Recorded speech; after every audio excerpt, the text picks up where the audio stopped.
Леденцы от кашля для детей. Лечимся с удовольствием. Понадобится 250-300 грамм меда и молотый имбирь 1 чайная ложка. Приготовление.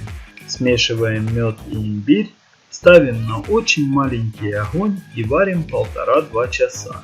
Чтобы мед не убежал, постоянно его мешайте. Варить до тех пор, пока капля, упавшая на поверхность стола, не станет застывать. Массу остудить, вылив на ровную поверхность, а потом наколоть на кусочки или сразу разлить по силиконовым формочкам для конфет и льда. Чтобы конфетки легко доставались, смазать формы растительным маслом. Можно добавить в массу 1-2 чайные ложки лимонного сока или отвар из корня солодки.